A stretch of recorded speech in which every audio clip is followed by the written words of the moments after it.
we're going to be talking about the use of the ClinGen Clinical Validity Framework for curation of genes involved in metabolic disorders.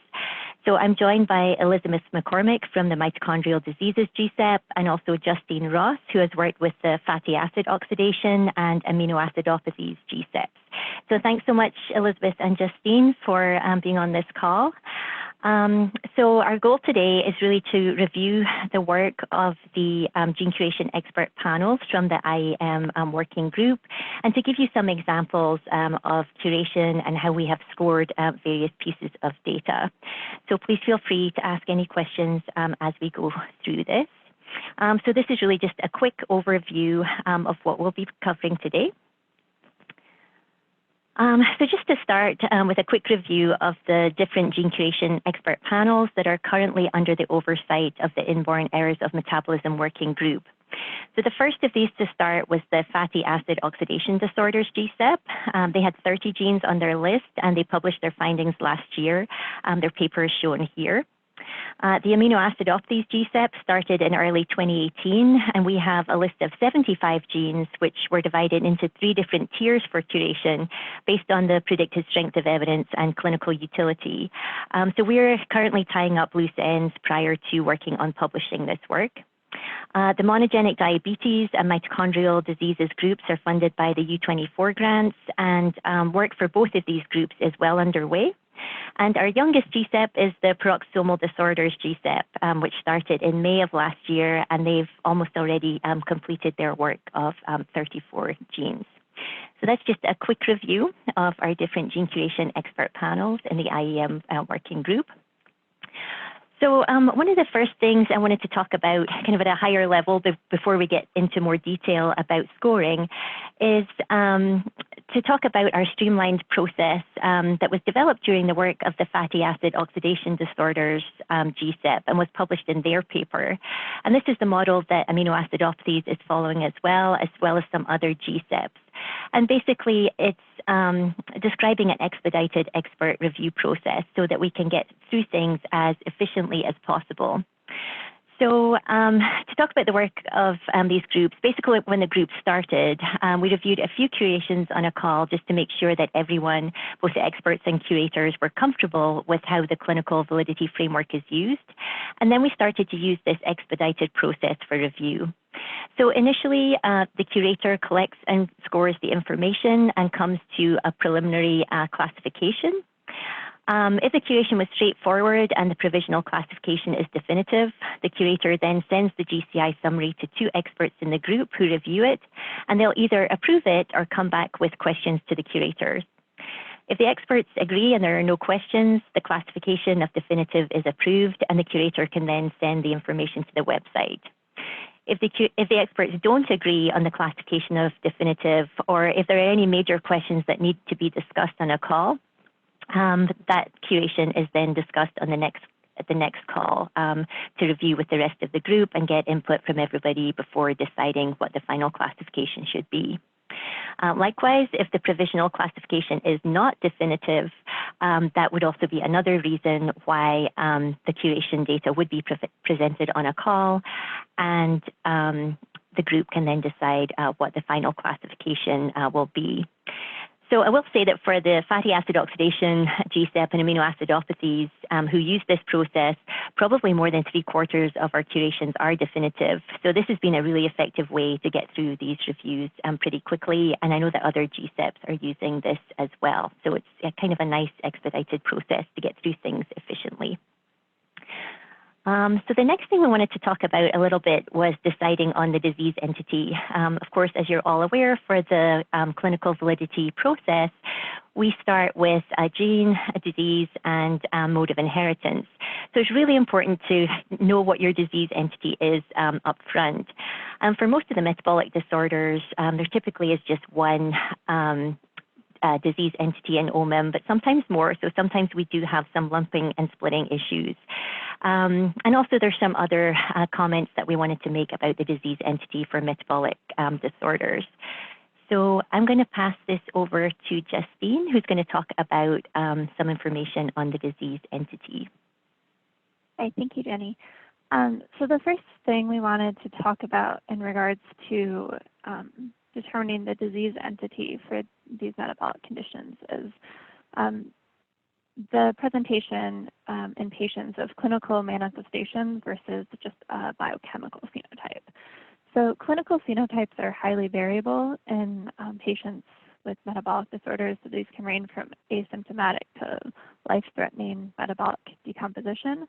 And patients across the phenotypic spectrum can be identified by tandem mass spectrometry. So example of that would be that which is done at newborn screening. And so several of the IEM GCEPs, including the Aminoacidopathies and FAO GCEPs, have elected to curate some disease entities based on the biochemical phenotype of the probands and not necessarily requiring clinical manifestations to include cases.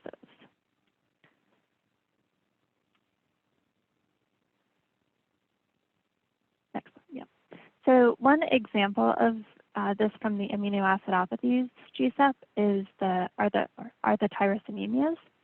So these are diagnosed by elevated tyrosine in the plasma amino acid chromatography and characteristic metabolites in the urine. So there are 3 types of tyrosinemia, each associated with one gene. So there's type 1 associated with FAH, type 2 with TAT, and type 3 with HPD.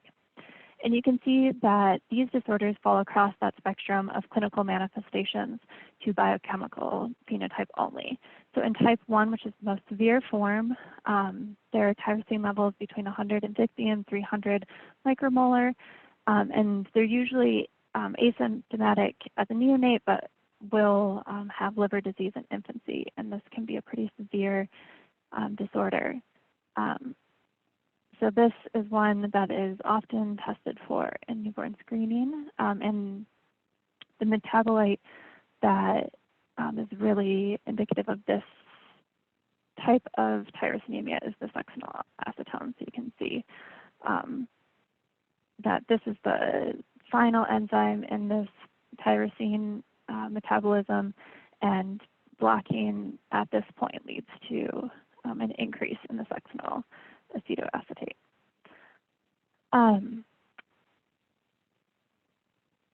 And the second type is caused by TAT, which is the first enzyme in the pathway, and these individuals are also asymptomatic as a neonate, and then they have different phenotype from type 1, including the hyperkeratosis, corneal ulcers, and in some cases, developmental delay and intellectual disability. And then finally, in type 3, you see that the tyrosine levels of 350 to 650 micromolar, which are actually higher than the level seen in type 1, but this is generally considered to be a benign condition. So this was curated based on the biochemical phenotype of increased tyrosine, as well as the additional phenylacetate and metabolites that you can see build up in the pathway on the right. And so if you can advance the slides, you can see the score that was received for each of these curations. So FAH and TAT both reached definitive classifications. You can see that both of them had 12 points of case level evidence, while HPD was just a moderate classification. And while there was sufficient experimental evidence, because this is a biochemical phenotype, there is a lot of evidence we're able to apply looking at the biochemical function and functional alteration, and as well as animal models.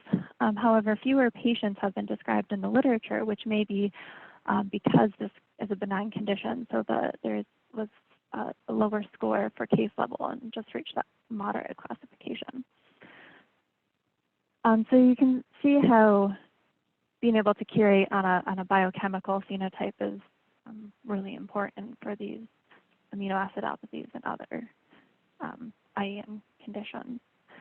So this isn't, on the next slide, I've included a brief example from FAO as well, just to show that this is not unique to aminoacidopathies, but or tyrosinemias. So this is an example from the short-chain acyl-CoA dehydrogenase deficiency. This did reach a definitive classification using just biochemical evidence from 10 patients with no clinical symptoms. And they were included based on enzyme deficiencies regardless of clinical symptoms. Great. Thanks, Justyne. So yeah, so thinking about the disease entity is really important. And I think, sometimes we see biochemical features that really appear to be benign. So when we start curating some of these conditions, there might be a handful of patients who have been reported with clinical features, but the majority just have these biochemical abnormalities. So sometimes it's not even clear whether clinical features might represent the severe end of the spectrum or if they're completely unrelated. And I guess if you think about it, patients with neurological features such as seizures or developmental delay often undergo metabolic testing, such as plasma amino acids analysis or urine organic acids if they've had a genetics evaluation. So it's quite possible that clinical features could be attributed to the metabolic disorder when in fact it was just coincidental. So certainly in the work that we've done in aminoacidopathies, and I believe FAO as well, we're not really trying to parse out those features, like whether or not the clinical features are related to the biochemical abnormality. But we always sort of make a comment about this in the summary. So for example, this biochemical abnormality is thought to be benign. However, there have been, maybe 4 or 5 patients reported with neurological features. Yes, that's just, I think, something that's somewhat unique to the metabolic disorders. So as kind of an example of this, I guess this was one I curated recently, so it just kind of came into my head as we were thinking about this topic. I was curating a gene called SLC36A2 for a biochemical condition called imunoglycinuria, which is simply elevated urine glycine, proline, and hydroxyproline, and is really believed to be benign. But as I was doing my PubMed search, I came up with this one paper where they describe a patient who had multiple congenital anomalies and had consanguineous parents. And indeed, they had found that the patient was homozygous for a nonsense variant in this gene. However, for this patient, the urine glycine, proline, and hydroxyproline levels were not reported. So I had no idea, of course, whether this patient had imunoglycinuria. And as I mentioned, all the other cases in the literature really suggested that this is purely a benign abnormality. So I chose not to count this case, but did just include a little note in the summary just to say that this patient had been reported. So most likely, this patient may well have immunoglycinuria, but that would not be the cause of the clinical features. So just really important, as you're aware, to consider your diseased entity as you're curating. So this is another one. This is kind of a sort of straightforward, I feel, lumping and splitting example. Of course, as you're aware, when deciding on the disease entity, you should always be following the ClinGen lumping and splitting guidelines, which are available on the website. So for this condition, when I first started to curate the TH gene, which encodes tyrosine hydroxylase, this enzyme is involved in formation of neurotransmitters such as dopamine. So basically, if you have a deficiency of this enzyme, you have neurological features, including a condition called Sagawa syndrome, which is also known as dopa-responsive dystonia. So this is a condition which usually has onset in childhood around ages 5 to 8 years, and they have movement disorders such as dystonia, which tends to have diurnal fluctuations. So it's typically absent in the morning or after rest, but worsens throughout the day. So there's a lot of literature relating this gene to Sagawa syndrome or dopa-responsive dystonia. So it looked like it was going to be clear-cut that this would be the disease entity. But as I read more in the literature, it actually looks like the disease entity is broader than just simply the dopa-responsive dystonia. And in fact, there was a really nice gene reviews on tyrosine hydroxylase deficiency, clearly showing that this is a broader phenotype. There are variants that really, span, the same variant will be spanning these different conditions.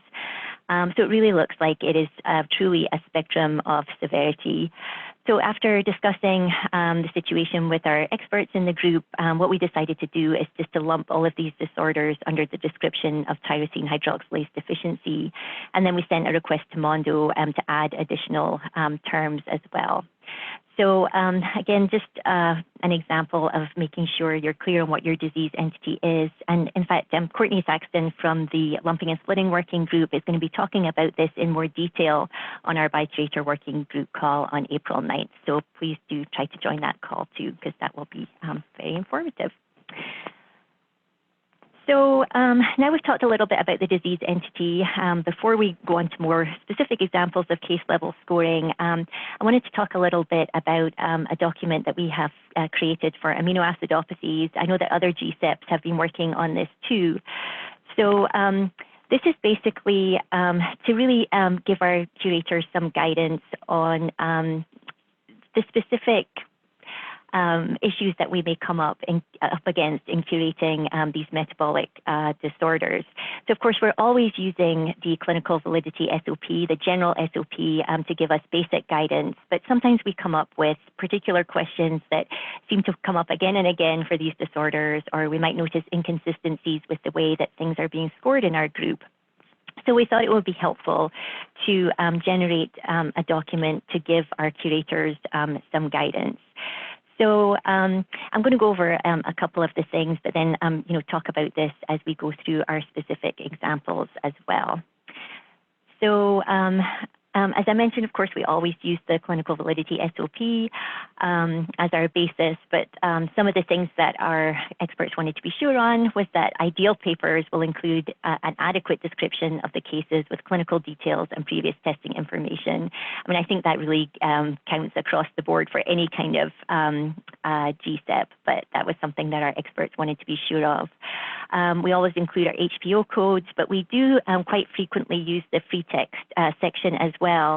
And I think this is particularly important for metabolic disorders, and I'm sure others as well, but often we want to include details of age of onset and severity, things that really cannot be captured purely by the HPO code. And also for patients with metabolic disease, they often will have metabolic crises, so they may be perfectly healthy, doing fine for a while, then all of a sudden they get sick with flu or, God forbid, coronavirus, something like that, and then they will have a metabolic crisis. So we want to capture all of that information that can't necessarily be captured by HPO codes.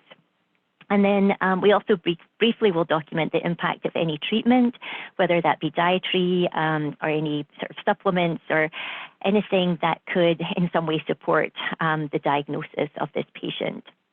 Our previous testing, I realized that, many GCEPs are including, of course, previous genetic testing, have other genes that could cause a particular condition being ruled out. For metabolic disorders, this can also include for us things like analyte levels in plasma or CSF or urine, any enzyme assays or any other relevant tests that could support the diagnosis, or also any testing to rule out other causes. So for example, patient may have high ammonia, but OTC levels where enzyme activity was normal, so it's not OTC deficiency. So that type of thing, just anything that can help support the particular diagnosis. And of course, for biochemical testing, we always include as much information as we can, including the levels of the analyte, the units, control ranges, and any other relevant information, such as whether the test was done fasting or not, because that can impact the results.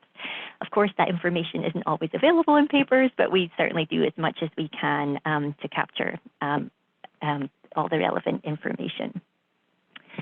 And again, this is pretty much what you would find in a general SOP, but of course, downgrading the score if adequate clinical details or previous testing results are not available. So it could be that the condition is caused by multiple genes and you haven't really ruled out those other causes. If there's no functional evidence for a non-loss of function variant, such as a missense variant, we would downscore. If it's a loss of function variant where a protein product could be made, for example, a nonsense at the 3' end of the gene could be missed by nonsense-mediated decay, we would downscore that. And then upgrading the score if there are multiple lines of supporting evidence for your variant. So I think this is pretty much consistent with the general SOP as well. So we're going to go over a few levels of a few examples, of case level scoring. So the majority of the conditions that we're looking at in these GCEPs tend to be autosomal recessive. Not to say that they're exclusively autosomal recessive. We do occasionally see some autosomal dominant or X-linked, but in this presentation, I think focusing on autosomal recessive because that's mainly what we see. So this table is taken from the Gene Curation SOP. I'm sure you're all familiar with this. As you know, we have default scores for whether there are two variants in trans with at least one predicted de novo. And then the other option is two variants with some evidence that are not predicted null, but with some evidence of gene impact in trans. Of course, you have your default score, and then there's a range as well, which allows you to have some wiggle room depending on the nuances of the case. So let's go over a few examples now. So this is an example from our aminoacidopathy GCEP, which is for a condition called glycine encephalopathy. And the particular gene I was curating here was the AMT gene. This condition is also called non-ketotic hyperglycinemia. And basically, these patients have elevated glycine levels, which results in severe neurological features, which are shown here. And this condition is caused by a defect in the glycine cleavage system. I'm showing a figure of the glycine cleavage system here on the left. So the glycine cleavage system is basically involved in cleaving glycine. So if it doesn't work correctly, you get these elevations of glycine. And it's basically made up of three intrinsic components. One is the P protein, which is encoded by the GLDC gene.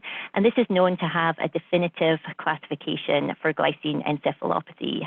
We had curated this gene in our GCEP, the aminoacidopathy GCEP. And in fact, this gene is responsible for about 80% of all of the cases. So we know it has a definitive classification. The T protein is encoded by the AMT gene, which is the gene that we're curating here, which we're interested in. And then the H protein is encoded by GCSH, which in fact has had a disputed classification for glycine encephalopathy. There was only one case reported in the literature, and there was really very shaky evidence to suggest that this gene was involved in the condition. And indeed, in much of the literature, you see that they will screen the GCSH gene but not find any variants in individuals with this condition. So it has been disputed for glycine encephalopathy. And then there's also this other component, which in fact is involved in multiple metabolic pathways. This is the L protein, and it results in a different phenotype. So based on this, if I saw a patient with biochemical and clinical features of glycine encephalopathy, I would want to know that GLDC had been ruled out for my cases where I'm evaluating AMT. So this just shows a few examples. So all of the cases I curated, they all fit the clinical and biochemical diagnosis of glycine encephalopathy. All of the variants were rare in NOMAD, and there were no homozygotes, which of course is what you would expect or what you would want to see for a severe infant onset neurological condition. You would not expect to see homozygotes in NOMAD if this was a causative variant. So here are just a few examples. So for these first three cases, I was comfortable to say that the GLDC gene, which was that other cause of glycine encephalopathy, had been ruled out. They had all of these authors had sequenced the gene and also done MLPA as well to look for large deletions also. So for this first case, this was a compound heterozygote who was heterozygous for a frameshift variant and also a missense variant. So I downgraded from default because there was no experimental information for the missense variant, but I did note that in fact in some studies this variant was responsible for 16% of the AMT alleles. So that's certainly supportive information, but without the experimental details, I had downscored the score. For this case, so this was interesting. It was actually an initiator codon variant. So again, I had downscored from 2 because although it is an initiation codon variant and could be counted as loss of function, we still don't know whether any protein might be made and whether it could be partly functional. And there was no functional evidence to support that this variant was deleterious. So I downscored that one as well. Looking at variants where there was one which was a missense variant, the patient was homozygous, and there was no functional evidence for that missense variant. So in this situation, we typically, in the aminoacidopathies GCEP, will just give 0.25 points because we don't have the functional evidence. And then this one, I only gave a fraction of points because in the paper, it simply said molecular analysis. There were no other details. So I don't know which other genes they had looked at, what type of analysis they had done. Also, this was a missense with no functional evidence. So I just gave it a fraction of the points. So pretty straightforward, but those are some examples. So are there any questions at this point? I'm just looking in the chat box. I don't see any questions. Okay. Jenny, I have a question. Yeah, sure. So for the last case, why do you give 0.1 instead of 0.2 or 3? Just because there wasn't a lot of information on the molecular analysis. This was the only information they gave in the patient, and they didn't tell me that they had ruled out GLDC as another cause. So I feel like there's just not a lot of supporting information here. It's a missense with no functional evidence, and we don't really know what other molecular analysis was done. How did you decide the point is 0.1? I mean, you can give it a little bit higher, like 0.2 or 3? Yeah, actually in the GCI, the next one up would be 0.25. But you'll see here I gave 0.25 to this case that actually did have a bit more evidence because they had ruled out GLDC. So that was kind of the difference there. And I will say, I think we are quite conservative with our scoring in aminoacidopathies, but yeah, this is kind of our scheme. Sure, thanks. Does that make sense? Okay. This is Courtney and Jenny. I just wanted to add in, and this is kind of what we have as encouragement for most people. It really depends on your groups, but if you think it's, a variant of uncertain significance, that's 0.1 points, sometimes 0.2 if it's 2 of them. But as Jenny said, it becomes a comparative analysis based on what you've scored before, which is why those gene scoring that she went over, that specification document, is really useful to keep consistency among your groups. Thanks for that, Courtney. Yeah, and that's definitely a reason why we had made that document, was really just to help with consistency, making sure people are doing things the same way, and also to help with training new curators who are coming in too. So yeah, thanks for bringing that up. Okay, so the next example, so this is another aminoacidopathies, and this is for CPS1 deficiency, which is another autosomal recessive condition. It's a severe defect of the urea cycle, which causes, again, severe neurological features, and hyperammonemia, which is a typical finding in urea cycle disorders. So it's actually a defect of the proximal urea cycle, which is shown here in this yellow box.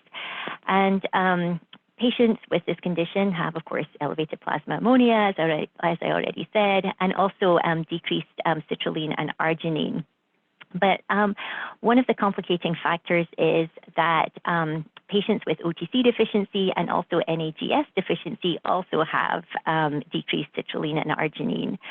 So one of the things I was thinking about in this curation was how to distinguish these conditions from each other, and how well is that done in the information that's provided in the paper. So certainly one thing you can look at is ornithine levels, because those are highly elevated in individuals with OTC deficiency, such an X-linked disorder. So typically the males are very severely affected. So that's one thing that can distinguish OTC deficiency from NAGS and CPS1 deficiency. Otherwise, NAGS and CPS1 deficiency are not distinguishable from each other based on the biochemical abnormalities. You'll see the elevated ammonia and then the low citrulline and arginine. However, you can distinguish these based on enzyme activity. If you have a liver sample, you can measure the enzyme activity of NAGS and CPS1 individually.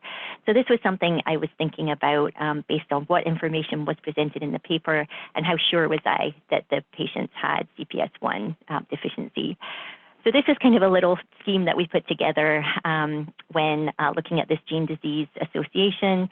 So you'll see here, if I was pretty confident in the diagnosis, I would score as usual. But if there was less information, so for example,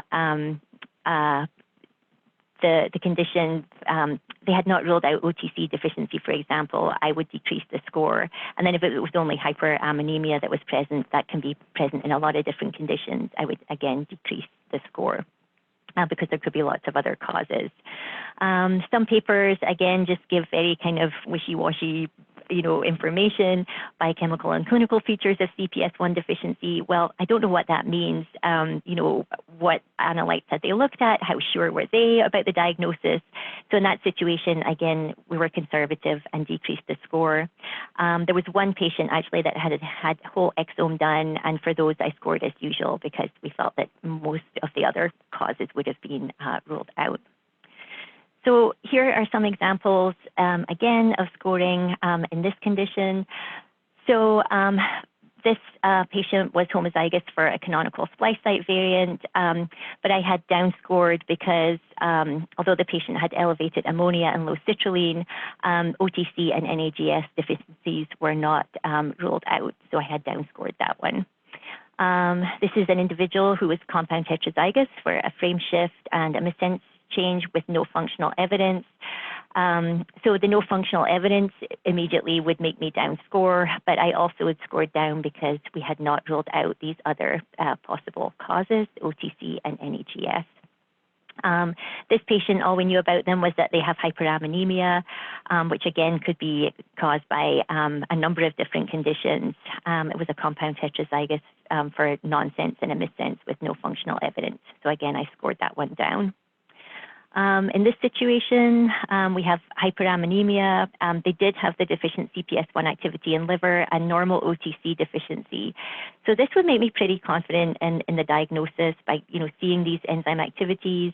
It was a homozygous missense, which had some functional evidence, so I gave that the default score. And in this situation, this patient had deficient CPS1 activity in liver. But again, so two missense variants, neither had functional evidence, so I had scored down. So again, I think we're fairly conservative here, but just want to make sure that we truly are kind of looking at the correct diagnosis. And I think in particular here, when you're seeing individuals who are compound heterozygous for a loss of function and a missense with no functional evidence, and you're not entirely sure of the diagnosis, potentially they could just be a carrier. So we just want to be sure that we're dealing with the correct thing. I see we have a question. Okay, so here's a question in the chat box. For those variants of unknown significance without functional evidence, is nomad frequency and in silico damaging prediction taken into account? When you say functional evidence, do you mean experimental function for the gene in vitro? Yes, thank you so much for asking that question. So yes, when we're talking about functional evidence, we really are thinking about laboratory analysis that can show that that protein isn't working correctly. So typically for these genes encoding enzymes, these will be experiments where they have expressed, they've introduced the variant by site-directed mutagenesis, for example, and expressed it in something like COS cells or something like that, and then shown that it does indeed impact the activity of the enzyme. We do look at nomad frequency, but that's really just to make sure that it is consistent with the disease and that it's rare enough. And depending on what the disease features are, you may or may not expect to see homozygotes in nomad.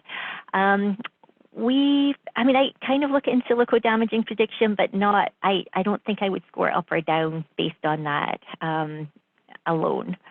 We kind of take that into account with everything else. But really, to score default for a missense change, you really want to see that functional evidence actually in an experiment.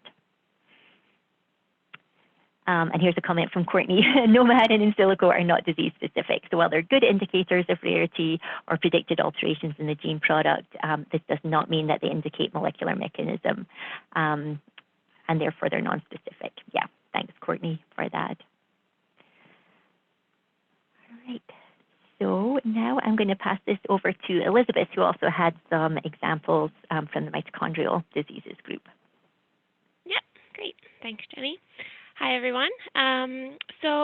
Exactly. So similar to what Jenny has described for the other IEM GCEPs, we had worked to just standardize some of our scoring as well for the genetic evidence. So I have up here a couple examples that were pretty indicative of what we've worked on. So when you think of a case that has a variant that's predicted or proven null, we were coming across several, founder mutations that were recurrent, and we really felt that we wanted to increase the score as much as we could because they did very much seem to be pathogenic. So again, thinking of the default being 2 and the range being 0 to 3, when we see a founder mutation, we do bump that to the highest possible score, which is a 3.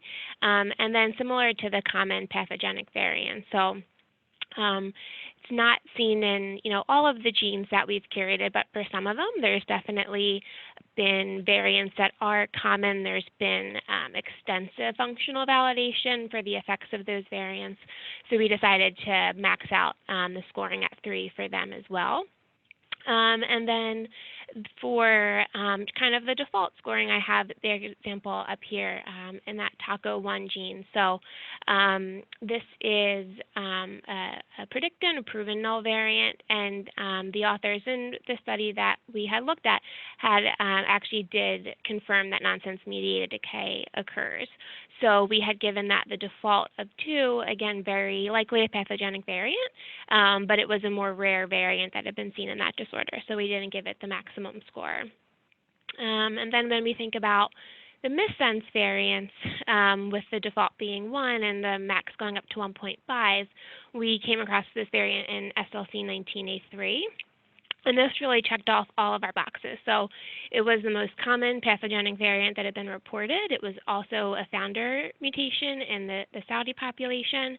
And there had also been extensive functional studies that had shown that it actually ablated the thiamine transporter activity, which is the known function of that gene. So we were able to max out the scoring in that category.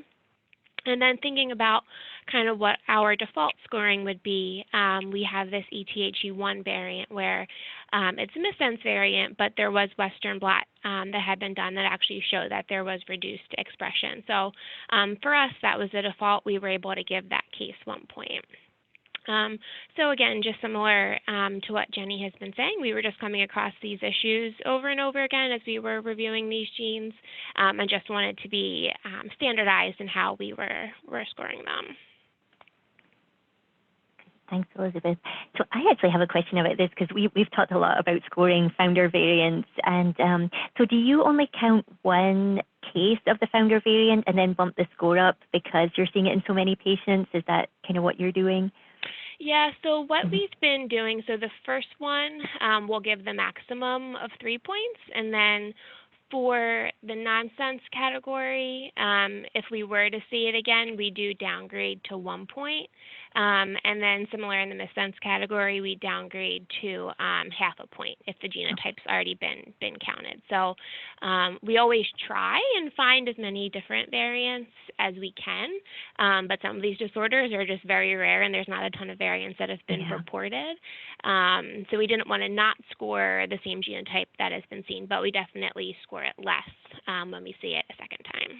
Right, that's great. Yeah, and that's an important point. Yeah, making sure you're trying to find as many examples as you can. But like you say, these are rare disorders, and just trying to make the best of the information you have. And I've definitely done this too in aminoacidopathies, where I see a founder and it's been found multiple cases, and there may be, really good correlation showing that, everyone who's homozygous is affected and carriers are not. So I would increase the points there too for some of the genes I've seen this in. So that's a great example. Does anyone have any questions? Right. Great. Thanks. So moving along, we're now going to talk a little bit about some segregation examples, and I think, Elizabeth, this is you again. Yep, that's back to me. So this was a paper that one of the curators in our group had come across. And this was a really detailed paper. It was like the little gift that we all hope to see as curators when a paper is very thorough.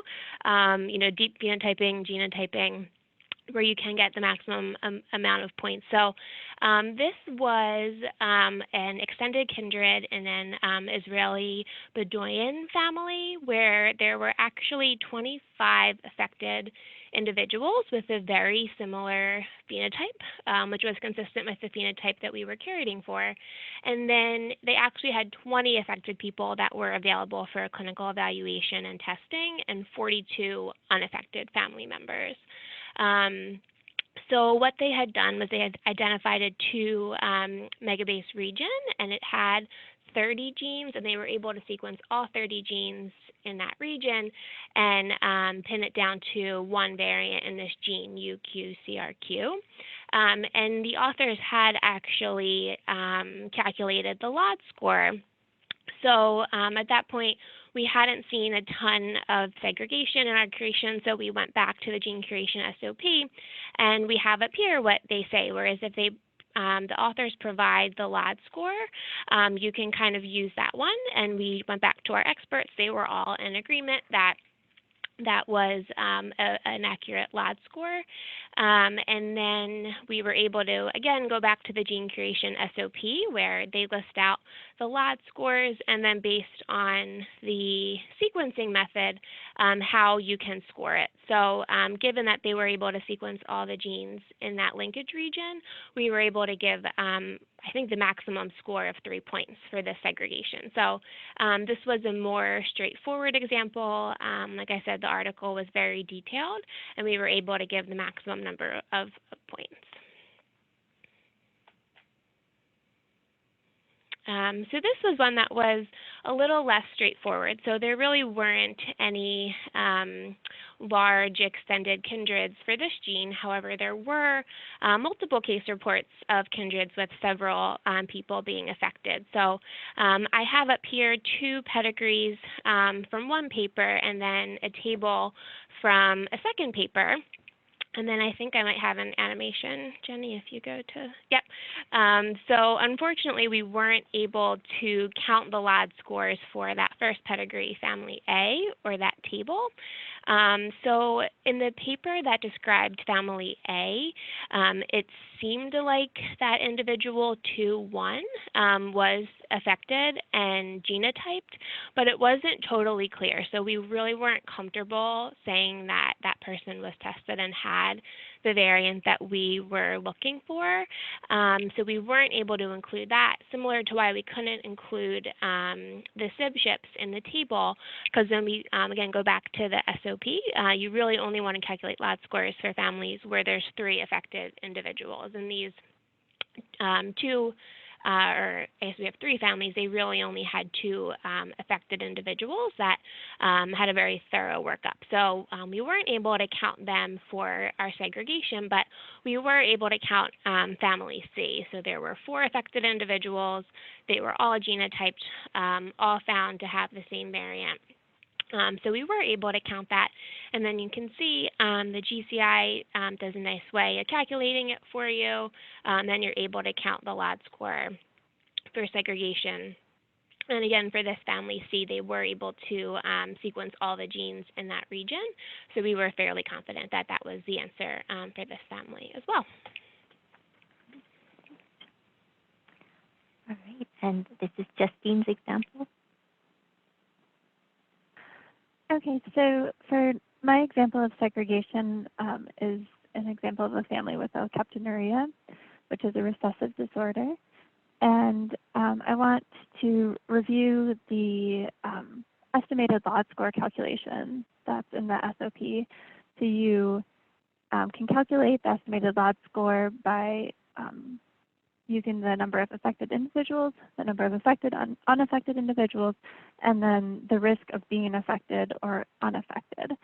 So in a classic model of autosomal recessive disease, the risk of being affected is 0.25 and the risk of being unaffected is 0.75, assuming both parents are carriers of the disease.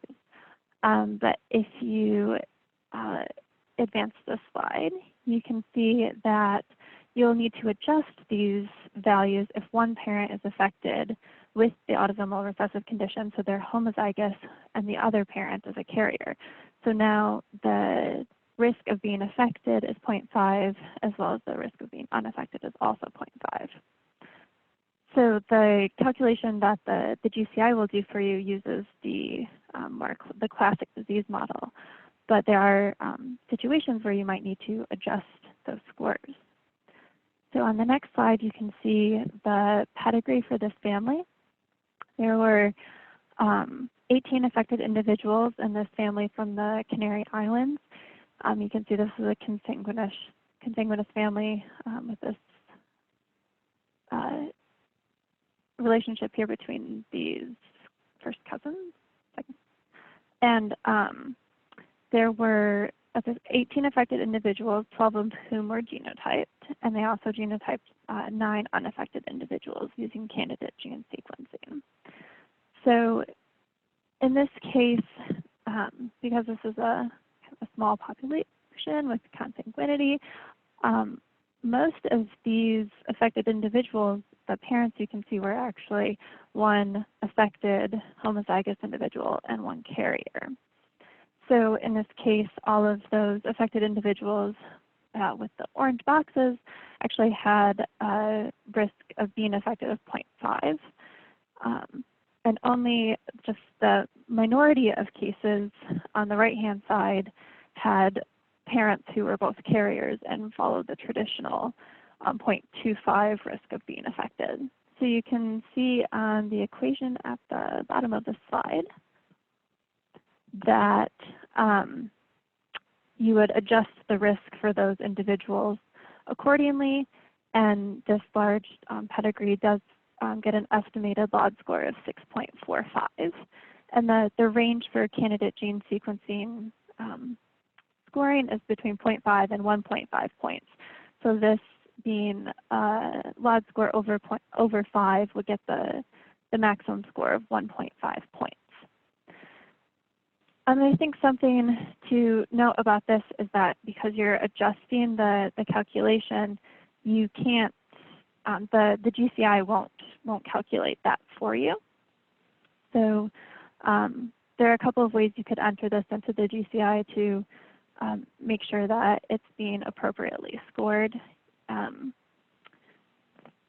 One way would be to, rather than allow the GCI to calculate the score for you, you can use the text box where it asks for a published calculated LOD score.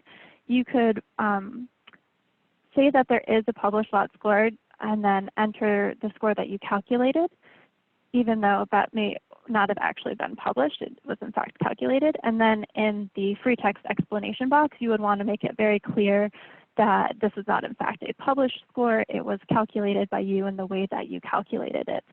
But this would allow the GCI to apply the appropriate amount of points based on that LOD score.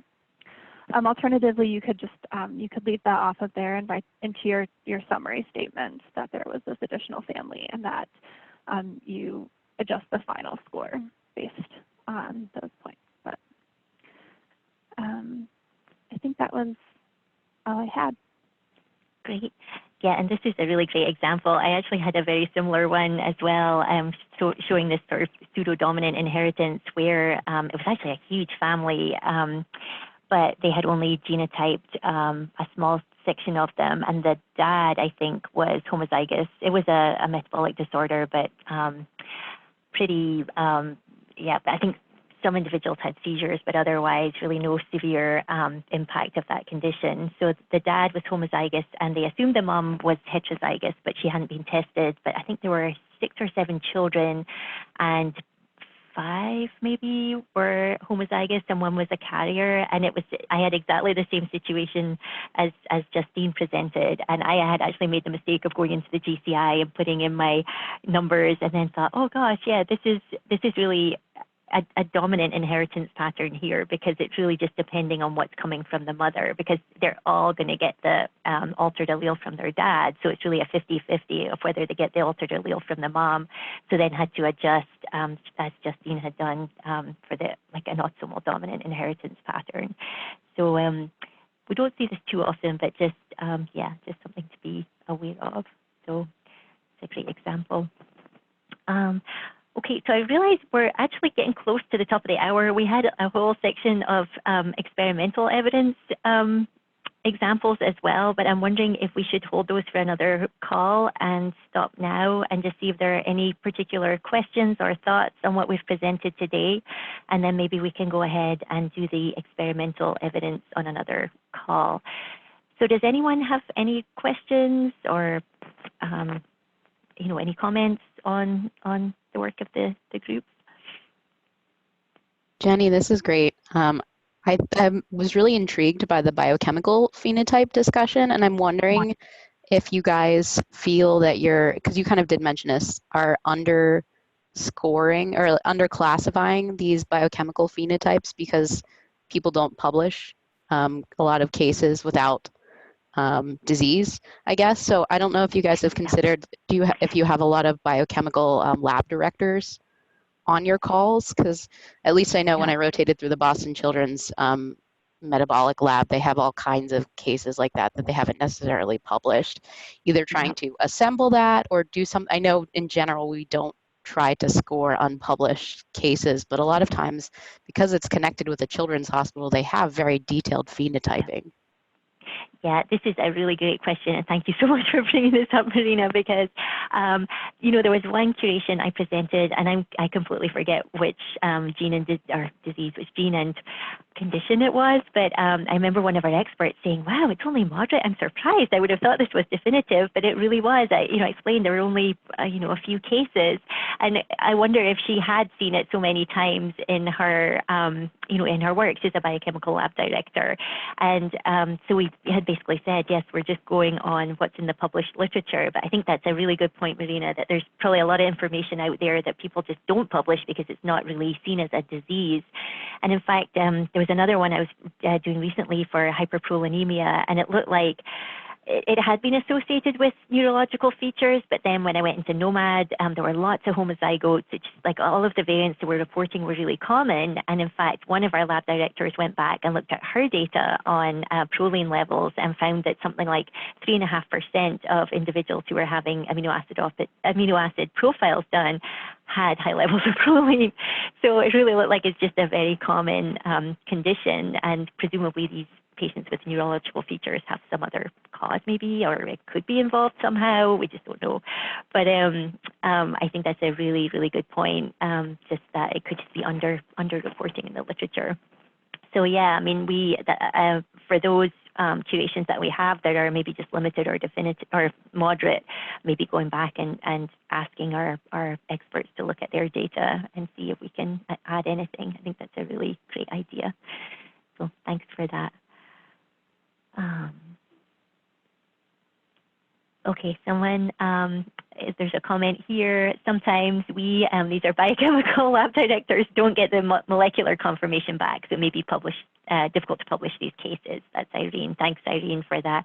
Yeah, I guess that's another point. You can see a biochemical abnormality, but there may not be additional investigation done into why that is happening if it may not be involved in the phenotype. So, and plus the biochemical directors might not get the additional follow-up information back from the clinician.